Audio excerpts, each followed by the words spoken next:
Welcome to the latest episode of Five on the Floor on the Five Reasons Sports Network. Thanks for joining us on your favorite podcast app on Apple Podcasts, on Android, Spotify, or the Five Reasons YouTube channel. Also, check out Off the Floor. That's our Discord server, $2.99 per month, taking episode suggestions directly from Off the Floor the entire month. Also, you communicate with Heat fans and us all season and all off season long. Link is right here in the description. Also, check out Prize Picks. Yes, we know the NFL preseason has started and they've got all kinds of promos on there. So check it out. Use the code 5, FIVE. Put down $5 for a play. You'll get $50 more to play. No strings attached. Use the code 5, FIVE at prizepicks.com, the Google Play Store, or the Apple App Store and get your promo today. And now, today's episode. Down the Biscayne. Yikes. Five on the floor. Ride for my dogs. Where here's the thing. You can check the score. Hustle hard, couple scars, wearing bubble frogs. Just like Butler said, you in trouble, y'all. Kept the floor playing. Got it all band. Y'all seen the block. Stop with one hand. And Pat we trust. It's power, have the guts. We're here to bring the heat. Y'all can hang it up. Welcome to Five on the Floor, a daily insider show on the Miami Heat and the NBA, featuring Ethan Skolnick, Greg Sylvander, and Alex Toledo, plus others from the Five Reasons Sports Network. All right, welcome back to Five on the Floor. Here's today's floor plan. I'm Ethan Skolnick. You can follow me at Ethan J. Skolnick at Five Reasons Sports. We got Alex Toledo. You can follow him at Tropical Blanket. We just did a very long episode on the Eastern Conference reviewing all of the offseason moves. We're going to keep it a little bit tighter here on the West, but we are going to go through all of these teams and give our quick grades. Like doing this because, again, there's some transactions that happen under the radar, and until you put it all in perspective with the draft and with free agency, it's hard to know exactly where teams are. Now, the Eastern Conference, of course, has more, has more value, I think, to people in terms of where the Heat stands because, the Western Conference, you're only going to see these teams a couple of times. And then obviously if you get to the finals, but there was a lot of turnover in the West, and we're going to get to it because there are some interesting teams that could pop this year. And I also think in general, just because the bottom of the East is so bad, that you're still looking at conference tilt towards the West. I don't know if this is still the case, Alex. But at one point, and this has gone like 20 years, I'll have to look to see if it's changed. Since 1999, when the Knicks were the 8th seed, and that was actually a lockout shortened season, so there were only 50 games. The Knicks in 99 were the last team to have a better record as the 8th seed than the 8th seed in the West. That went on for like 18, 19, 20 years. I think it flipped one year. I'll have to take a look at it. But typically, the depth in the Western Conference has been better. It's just been better consistently over the years. And there's all kinds of explanations for it, none of which make a whole lot of sense. But these cycles that are supposed to happen have not really happened in the NBA. But let's get to it. And first, the team that was kind of the surprise finalist last year, the Dallas Mavericks, who made their moves during last season, getting first drafting Derek Lively, but picking up Gafford and also PJ Washington in trades. But here was their big move this offseason. I'm just curious what you think of this one. First thing, Tim Hardaway is gone. Quentin Grimes is in. We discussed that from the Detroit side. But the big move was Klay Thompson. So essentially, he came over in a sign and trade. I'm looking for the exact specifics of this. Well, it doesn't really. There wasn't really anything that went out of any great significance, right? Josh Green, I guess, would be the one guy that went out in this massive trade, and he did come over in a sign and trade. So I guess the grade is Klay Thompson enough? Like this team was a finalist, a surprise finalist. He's more consistent than Tim Hardaway Jr. if he's right. I mean, obviously one of the greatest shooters of all time. But has he slipped so much that playing him a lot will actually hurt this team? Is there any chance of that? Well, I guess the good thing about like this fit, right, is it's a new situation for him in the sense of like you don't have the Warriors where it was like, he was one of the biggest reasons for their many championships, right? And it's like there's a certain level. It's kind of like when Dwayne left to Chicago, right? It's like you're not going to have the same weight in another franchise, now that you're not in your prime anymore. I think they can afford to play around with him and not have him like be like this, 35-minute a game every night starter and closer. Like if he's just not playing to that level, I think they can afford to play other guys. And I think getting Clay was a really nice swing for them, despite his decline, because it's just obvious that the fit next to Kyrie and Clay. I mean, I'm sorry, to Kyrie and Luka. It's just Clay is going to be able to, generate a bunch of, he's going to be shooting a bunch of the generated threes, right? And he doesn't have to do much more than that, right? Whereas with Steph, like they needed outside of Steph, like they needed somebody else to step up into the role that Clay used to be in when he was in his prime, and he's just not that guy anymore. So I think him kind of going down a little bit makes sense for them. I think it was a nice move. I think going from Josh Green to Quentin Grimes, I like it. It's fine. It's about neutral. And then kind of going from Derrick Jones Jr. to Najee Marshall, again, neutral. Like you kind of replace the guys you lost. Those are some good defensive players who are kind of two-way guys for you, can be 3-and-D players. So I think it makes sense, what they did. I would give their offseason, B plus, somewhere around there. Yeah, I think B. I think solid enough. Again, they did most of their work during the season, and those guys are back. So Gafford and PJ Washington are back, and those were critical additions. All right, Denver. I'm going to give this a C minus off the top. So KCP is gone. That's another piece of their core rotation. He was actually a starter. They'd lost a couple pieces from their core rotation the previous year, starting with Bruce Brown, and it did hurt them. Like their young players are good, but they don't seem quite ready. And this time around, they've brought in a couple of vets. So actually, Dario Saric, which I kind of like that move in limited minutes. But then Russell Westbrook, which just seems like an odd. And I'm not a Russ hater. I'm really not. But it just seems like such an odd fit on a Jokic team. Like, so Jokic is going to find him, and he's going to do what? Dribble a lot? Like, I don't understand how that's going to work. I actually like this fit. I'm not gonna lie to you, and you know me, like I've never been the biggest Russ guy. I realize he's not in his prime anymore. I like this fit for him. Like I think it's a little bit more clear cut than the role that he kind of had at the end there with the Clippers after they had 3 clear cut stars, right? Be like the focus of their team. Now with this, he's probably gonna be a guy who comes off the bench. I imagine. Now if he's starting, that's a whole different conversation. But I think he was coming off the bench. He's gonna have some units there where he can create. He'll probably be playing alongside some of those young guys. I did like what they did with their first round pick when De'Ron Holmes. He's going to be, they needed a young athletic backup big. He can also shoot a bit, can do some stuff with the ball. Like I liked him as a prospect. So I think that fits that for them. Like they did a good job threading the needle with like talent and also positional need, right? Because it was a late first round pick. So I like that for them. But Russ, like I think, like I said, he's going to have some of those bench units. And then when he does get to play with Jokic, like I think Jokic being, how big of a threat he is from any spot on the floor. The fact that he can create from all over the perimeter, doesn't have to be in the paint, makes him so valuable on offense. And I think is going to be the reason that this fit works, is that you can just have him kind of posted up there around the top of the perimeter, and Russ can do his cutting thing. He's going to have some more space to drive there. I just think it really depends on the way that the rest of their shooters are going. Because I think the Russ thing like makes sense, but not at the cost of losing KCP, which they weren't, Right. directly correlated, but it would have been nice if you didn't lose KCP. It would have been nice if you didn't lose Bruce Brown the year before, because those are 2 guys that were a huge part of that championship run for them. So I think like For that, for them a lot. to progress around Jokic, these guys they've drafted in the mid to late first round over the past few years, they've had a philosophy of drafting more NBA ready guys. They need to pop. Like Peyton Watson needs to pop. Something that Christian Braun needs to take the next step. It appears that he's going to be a starter. So they've created a runway for a lot of these guys. I understand the philosophy that they have, but they're going to need to be development there. All right, let's go to Golden State. Losing Klay Thompson, we've mentioned that already, but bringing in Buddy Hield and bringing in Kyle Anderson. Now they didn't make the trade everybody wanted them to make, which was Markkanen, mostly because they didn't want to trade Pods, who they're projecting is kind of their 2 guard of the future. I've heard a lot of people say that they look better this year than last year. I don't know. To me, it's a push. Maybe. I mean, Clay again I think they kind of maximized what they could do there. I don't know, B minus, C I would plus. give it a B. Okay. I'm a little bit higher on it just because I think also DeAnthony Melton, mentioned him on yesterday's Yeah. pod. I think that's a nice get for them.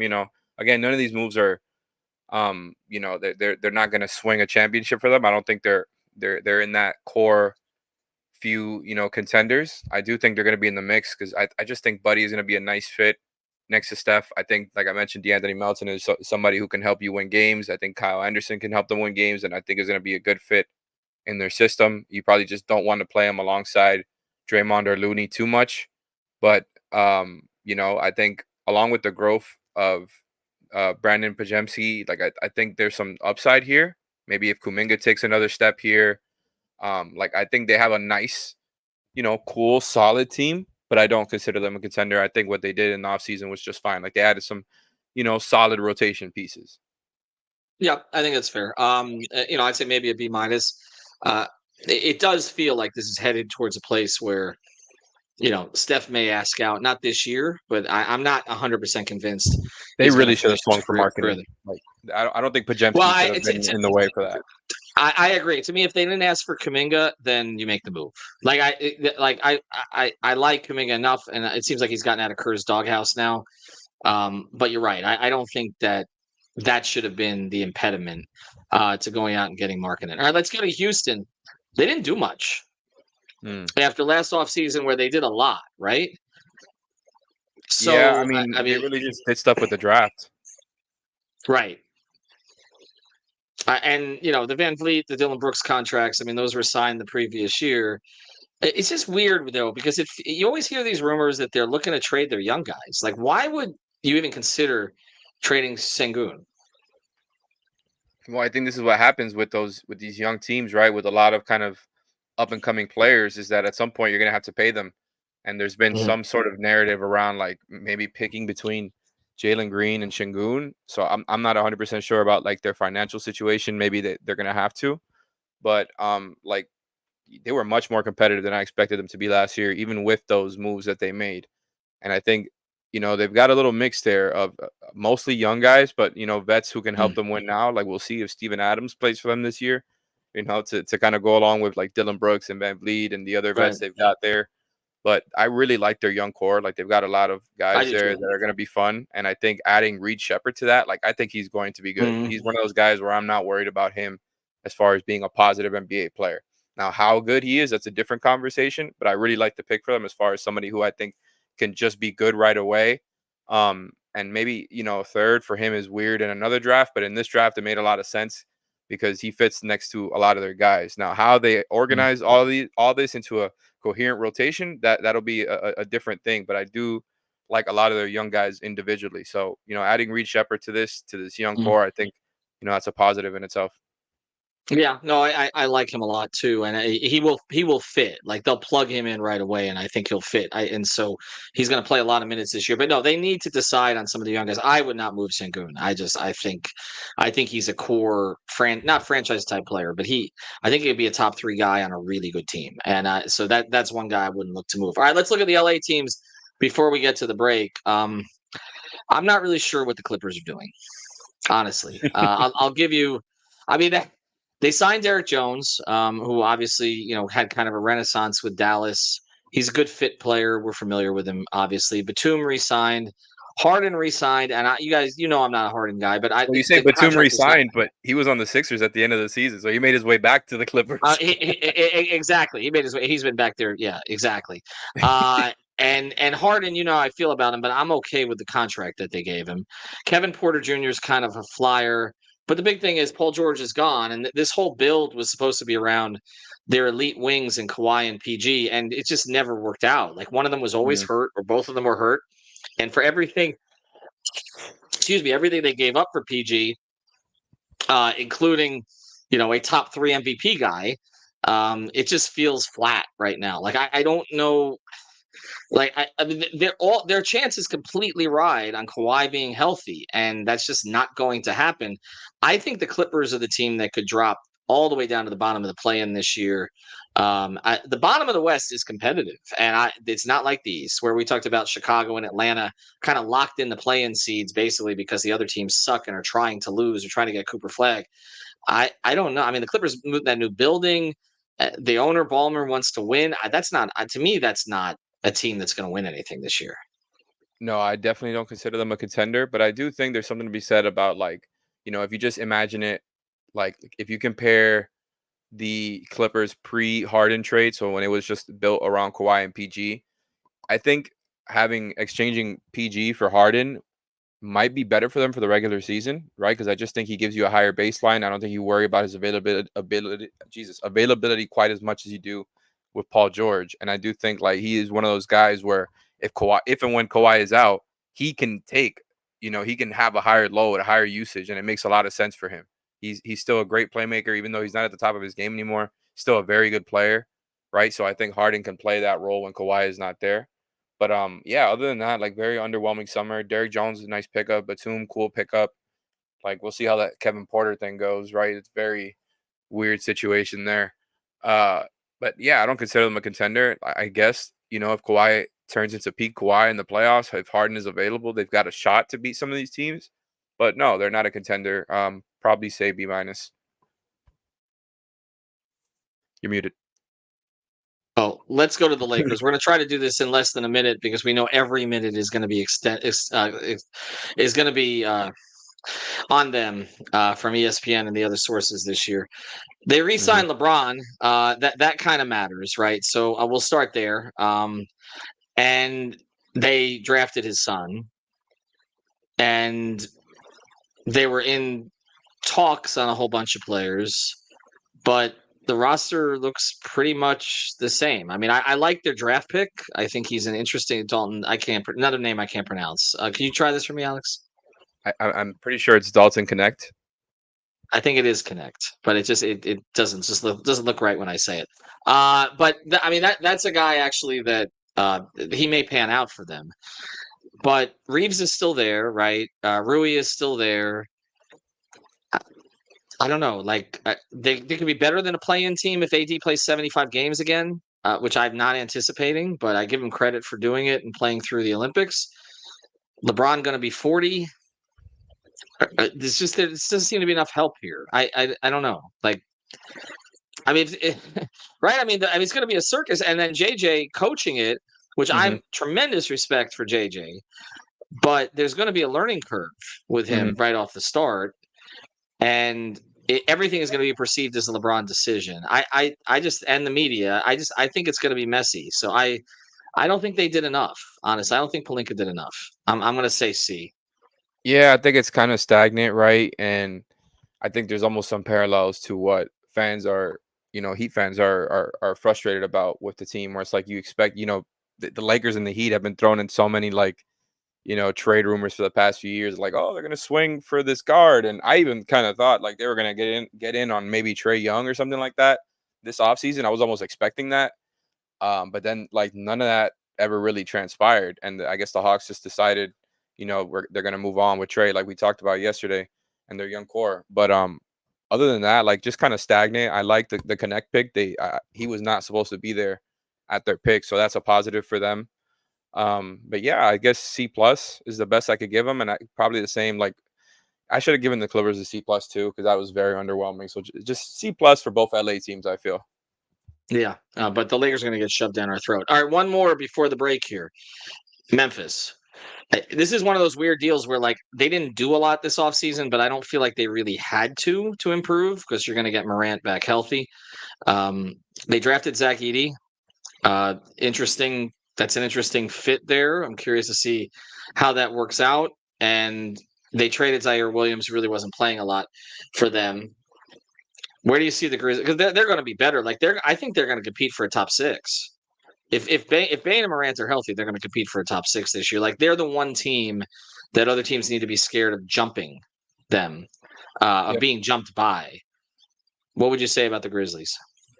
I mean, I don't think they had like a huge off season, right? But I do think I'm 100% with you on that. They're going to be a team to reckon with next season with, Ja back in the picture.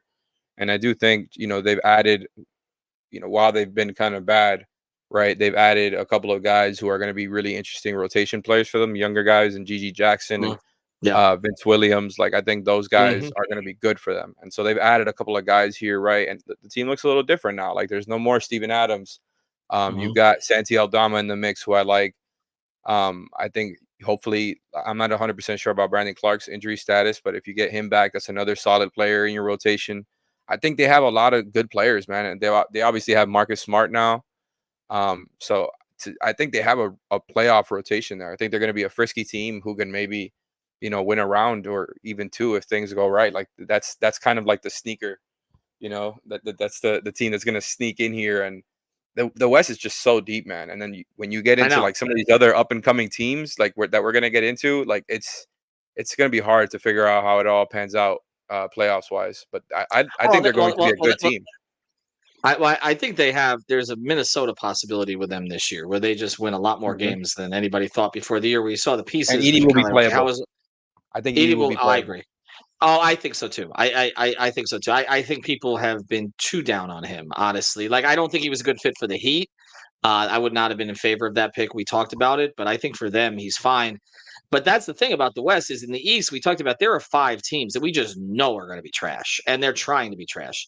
In the West, even the down teams, like there's serious upside. And Memphis is not a down team. Memphis was a Mhm. top 4 type team prior to Morant's injury. And you're right, they developed some young guys. I like Gigi a lot. They developed some young guys last year. All right, when we come back, we'll start with the team that again did pop last year, the Minnesota Timberwolves. Before we do, I want to mention Lynette, our friend insurancebylynette.com. A Insurance, A Aggressive Insurance Agency, 954-581-8800. Life insurance, car insurance, renter's insurance, homeowner's insurance. She can handle all of it from you from her Lauderhill office. Services the entire Tri-County area. Huge Miami Heat fan. Again, the phone number is 954-581-8800. Insurance by Lynette.com. 2 N's and 2 T's. All right, the Wolves. Mm. Kyle Anderson is gone, right? They drafted Dillingham. Didn't do much else. Did they need to? I don't know how much else they needed to do. They were probably limited um as far as what they can do like in free agency or something. I do think I really like what they did with their draft, to sneak in and get somebody who was considered a top 10 pick, a very worse a lottery pick throughout the entire process and who people are really excited about. Like, Rob Dillingham, he's very small, but I do think you're putting him into his winning situation. He's going to be forced to play a certain role. I don't think he's going to be doing too much. And, again, like you don't have to play him too much. I think he can just be like somebody that they can go to off the bench to provide some offense. And we'll see what his upside is, right? If he has that star upside that some people think he has, because he's an incredible creator and super shifty, very creative scorer who can shoot from all over the place, crafty finisher. Again, he's just really small and frail compared to NBA players. But I do think like adding him to this situation, there's some real upside Mhm. there. Losing Kyle Anderson, if you're a Wolves fan, is not a positive thing. He was a rotation player for them.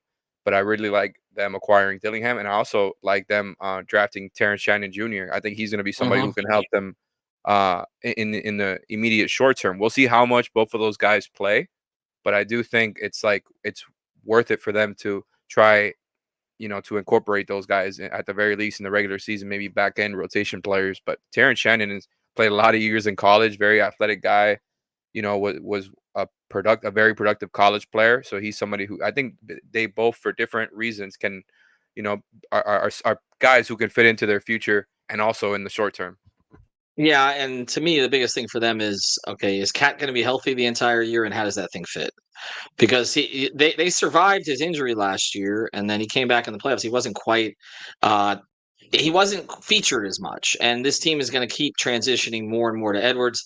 And then, of course, it becomes in the playoffs Gobert and whether or not you can play him. But I was okay with them keeping most of the core together. I think their core is good enough to contend. But I think what may happen is where again you've got Memphis popping. Some of these other teams are coming up.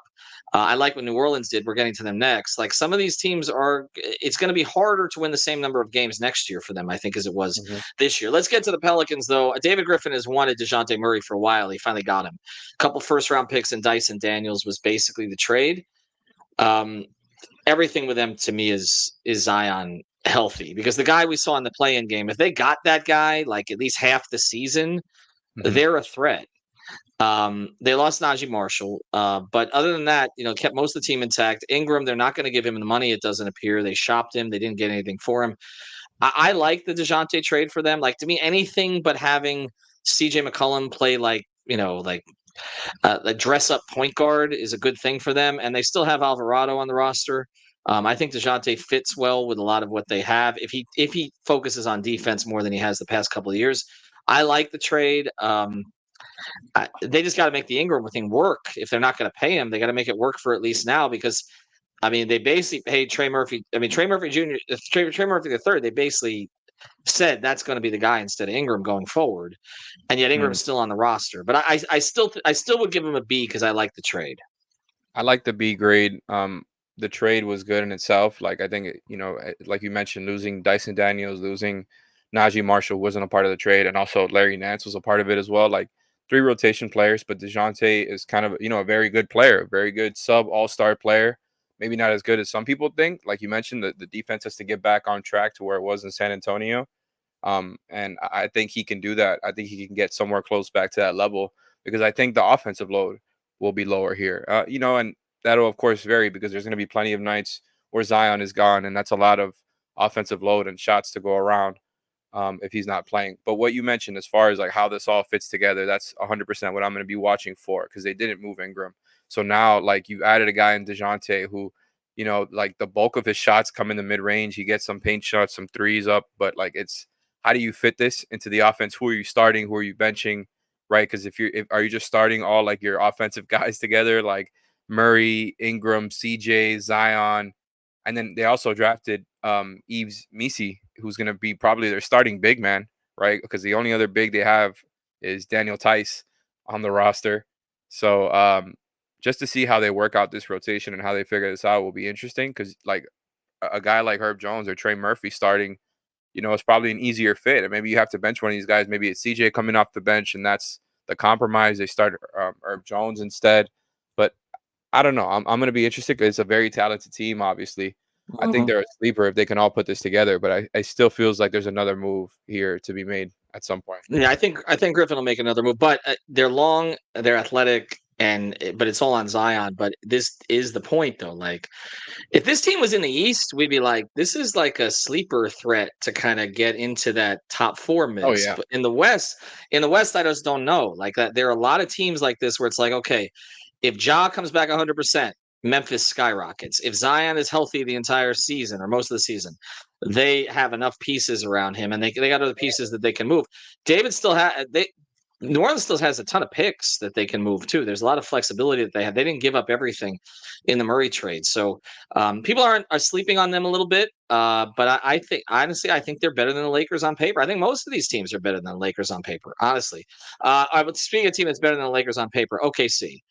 So re-signed Isaiah Joe, re-signed Aaron Wiggins. The big signing though was Hartenstein. Mm-hmm. So their grade depends on how much you like that. Oh, and then I'm sorry, and Caruso, the trade for Caruso, which I love that trade, the Giddey for Caruso trade. Yeah, I mean, I think they overpaid Hartenstein based on what he's been and based on what the CBA has been. Going forward, I don't think it's going to look bad. The fit is excellent. I think it takes the pressure off Chet in a big way because you don't want Chet to have to play physical. Hartenstein can do those kind of things. We saw him mix it up with the Heat guys. I love the Caruso pickup. I just think that he for a team that's trying to win a championship, but as young guys, you get a guy who can defend every guard that you put out there and is going to make big shots. You can play him at the close. I mean, it's almost unfair because they have so many resources to work with that it's like I kind of want to grade them on a negative curve, but honestly, it's an A to me. I love what they did. Like they supplemented their big 3 young core with perfect role playing pieces, and who are like ready to win now, like young vets. Like Yep. I really like what they did a lot. Me too. Me too. I think the worst you can give them for what they did in offseason is A minus, and even then, I think A is probably closer because adding Caruso and Hardenstein, like those guys, are going to bolster what was already, by the numbers, a fantastic defense. Now they're going to be absolutely elite. Like you mentioned, they can play around with some, kind of combos with, double big lineups, and people had mentioned so many times over the past couple of seasons of, size being their weakness. And over the past 2 years now, they've added, of course, Chet, who didn't play his rookie season, and now he's considered like one of the top 3 players on the team already. And then you add Hartenstein, like it's almost unfair, like you mentioned. They have so many resources, and you didn't even mention their draft. I really like their draft. They drafted Nikola Topic, who I think is going to be a high upside guy. Probably won't play this year, dealing with injury. They drafted AJ Mitchell, who I thought had a really nice summer league. I liked him going into the draft, and Dylan Jones. So they added 3 like interesting young players to what they have already. We'll see who of these guys pans out, who plays this year, who doesn't. They're probably not going to be like factoring into their rotation this year, but they added some fantastic fits that are going to help them like massively. As far as like kind of elite role players with Caruso and Hardenstein, and then added 3 guys to their young core who were kind of interesting. So I just think like it's the best of both worlds for them. You know, they've bolstered their championship shot. I think they have a real shot, and you know, at the same time, still have a young core there in the background, just kind of that they're kind of developing. And they still have pieces that they can move to get another star or pseudo Yep. star if they feel they need that going forward. Now let's pivot over to the Suns. I mean, that's some good cheap moves for them. I mean, they re-signed Royce O'Neal, Tyus Jones on a minimum. They desperately needed a point guard. They picked Monte Morris. 2 guys, Tyus Jones and Monte Morris, we talked about for the Heat because they're low turnover, right? Low turnover guys. Those are both guys we talked about. I mean, for a team that didn't have a point guard and missed having a point guard badly, I mean, they got 2 guys who are, again, not stars, but they can bring up the ball, set you up, hit some threes, and aren't going to make a ton of mistakes. And Durant looks healthy. I mean, that to me is the thing. I mean, the Beal contract is always going to be an albatross, but Booker had a great Olympics. They look more like a team now. Like this, you could throw together a rotation that would make sense. Last year, it didn't make sense. I mean, you had Eric Gordon, but it's just another off guard that they were trying to play there. Again, I'll say B plus just because it's with what the resources they had to work with. I thought they did well. I thought, and I don't know if James Jones is making all the calls in there anymore, but I thought that the front office did a good job under the circumstances. I'm with you on that part. You know, bringing back some of the guys you mentioned already, bringing back Okogie and Grayson Allen too, like that's cool for them. You know, losing Eric Gordon is not gonna end your world, but it's not a great thing either. But yeah, like they needed guys who can help organize an offense, and now you can take some of that load off of their big 3. So adding Jones and Morris, it's nice. Like those are solid pieces. They drafted a defensive specialist, right?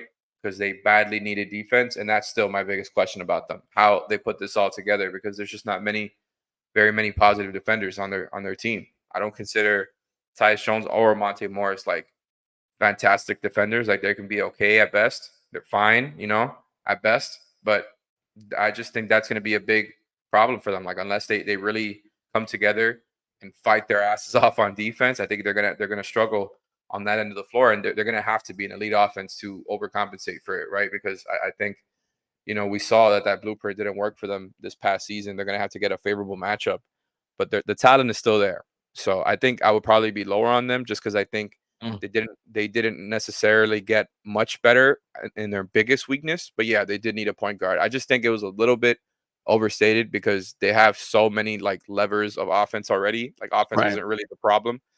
But like I said, they drafted a guy in Ryan Dunn who I actually think can be in the rotation for them if they want to from day one. He just can't shoot for nothing, right? He can't shoot at all. But they've got plenty of guys who can do that. He's a fantastic defender, though.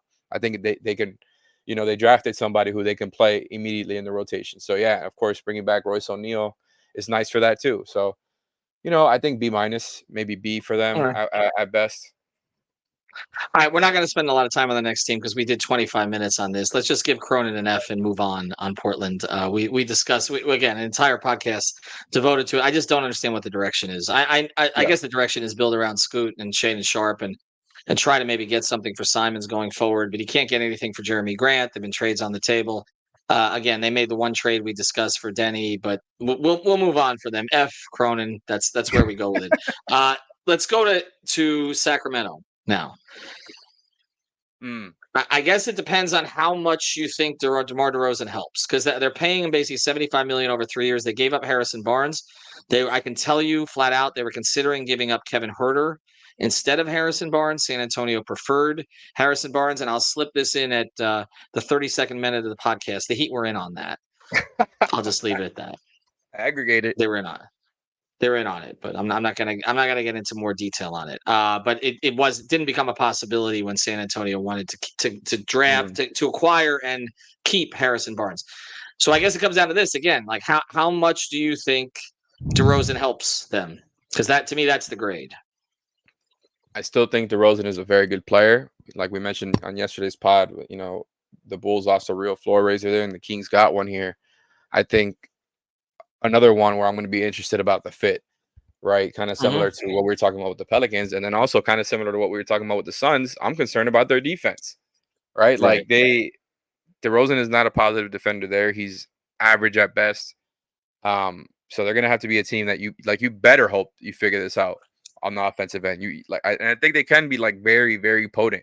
And I think that's kind of what they're gambling on here, that they're going to be. I like the Devin Carter pick for them. He's probably not going to play for a lot this year. It depends on the injury status there, but he's a hound of a defensive guard there. We really liked him here for the Heat.